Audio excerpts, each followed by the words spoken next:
Persembunyian IS pelaku pembunuhan Nia Kurniasari usia 18 tahun, gadis penjual gorengan di Padang Pariaman, Sumatera Barat berhasil ditemukan polisi, yakni di kawasan Gugua 2x11 6 Lingkung, Padang Pariaman. Namun sayangnya pelaku berhasil kabur saat polisi tiba di lokasi tersebut pada Minggu 15 September 2024. Meski demikian, saat pengejaran polisi berhasil menemukan sejumlah barang bukti baru berupa tas yang berisi barang-barang milik pelaku.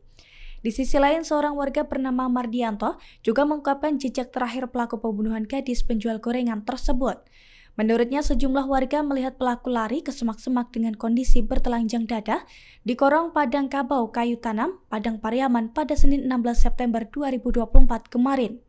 Pasalnya, IS terlihat saat proses pencarian bersama pihak kepolisian di sekitar ladang.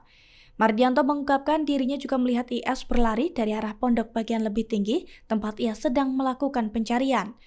Menurut Mardianto, IS lari ke arah jurang dan melipir melewati sawah. Setelahnya, pelaku yang tidak menggunakan baju itu menghilang di balik semak-semak. Download Tribun X sekarang, menghadirkan lokal menjadi Indonesia.